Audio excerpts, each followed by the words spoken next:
Hola a todos, mi nombre es Agustina Castro Lalín, soy médica residente de cuarto año del Servicio de Anestesia del Hospital Italiano y junto con la licenciada María Fernanda Leoni, hoy les vamos a dar una nueva clase del curso ONCEP. Vamos a hablar de dos temas, el primero es medicina transcultural y luego vamos a escuchar la clase de Fernanda que nos va a hablar de comunicación efectiva. Comenzando con la primera charla, medicina transcultural. Primero vamos a definir qué es cultura. La cultura es un conjunto de conocimientos, de ideas, de tradiciones, de costumbres que van a caracterizar a un pueblo, a una clase social, a una religión, a una época, entre otras. Existe un concepto conocido como las 4C de la cultura que nos ayudan en nuestra práctica diaria en la salud, que funciona como una especie de regla mnemotécnica para entender a cada cultura en particular. La primera C es cómo llama, que se refiere a cómo cada cultura llama o se refiere a su patología, su dolencia o su enfermedad.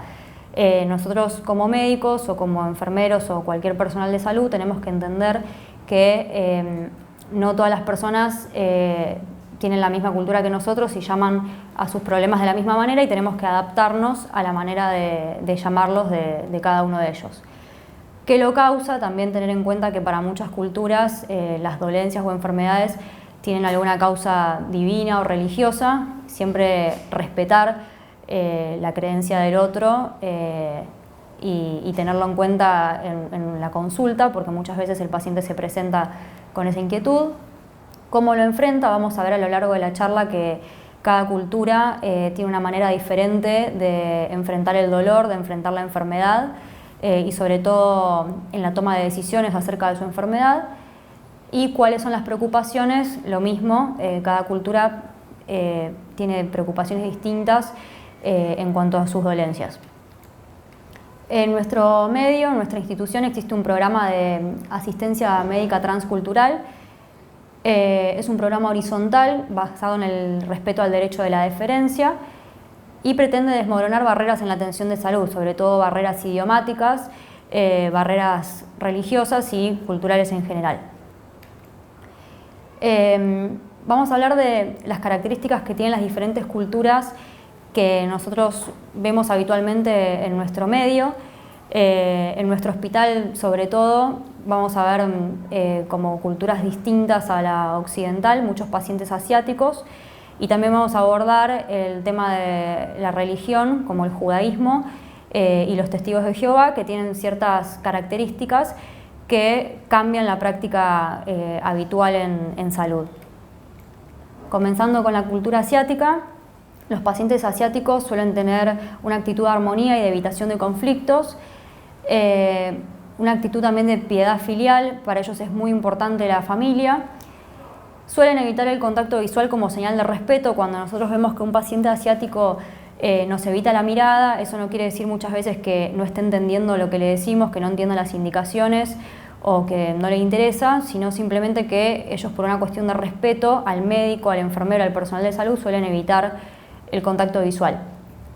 También son pacientes que suelen ser estoicos ante el dolor. ¿Qué quiere decir esto? Que muchas veces, por más que el paciente no refiera dolor o uno no lo note, son pacientes que lo sufren, entonces no hay que conformarse con simplemente preguntarles si tienen dolor o no, porque por una cuestión cultural suelen ser pacientes que tienen un umbral de dolor muy alto y soportan el dolor más que otros.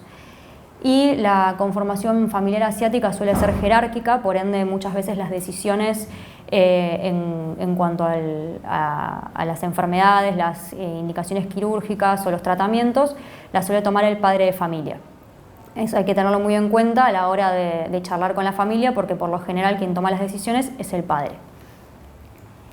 En cuanto a la maternidad, referido a los pacientes asiáticos, las madres suelen entrar a la sala de partos acompañadas de sus suegras. Eso es algo que tenemos que respetar. En general, a la maternidad las pacientes entran con su pareja o en su defecto con su madre. Tenemos que tener en cuenta que para los asiáticos lo normal es entrar con la madre de su pareja.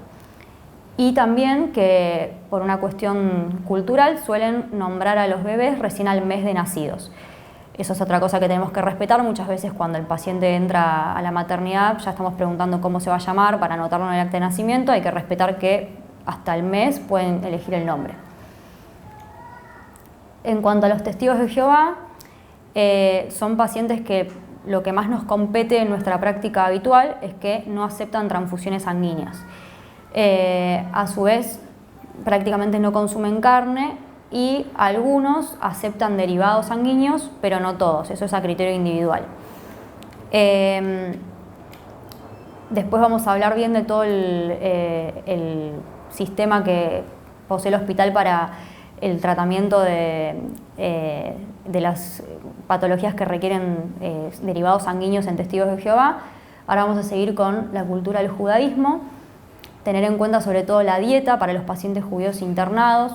La comida kosher es un tratamiento especial que se le hace a la carne. Los pacientes judíos, sobre todo los ortodoxos, no comen cerdo, mariscos, ni mezclas de carne ni productos lácteos.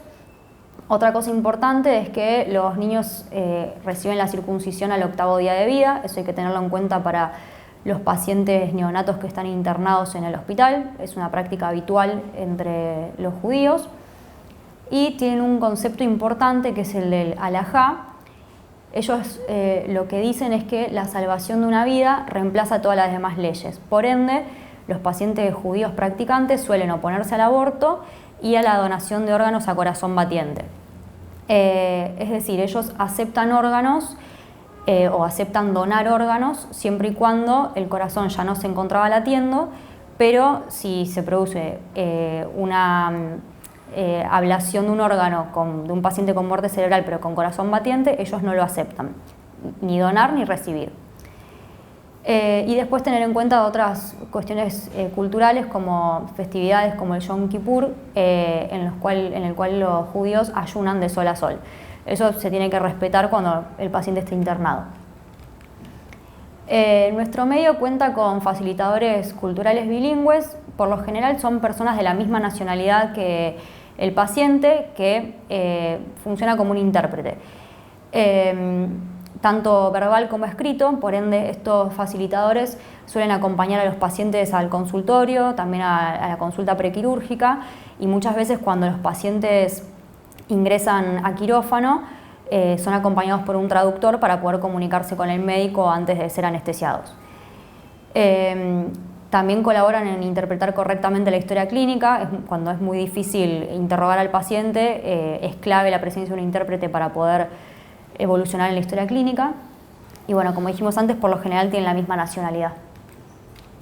Lo que hablábamos antes de los testigos de Jehová, en Estados Unidos, en el año 1996, la National Association of Bloodless Medicine and Surgery desarrolló técnicas para reducir al mínimo las pérdidas de sangre en los testigos de Jehová.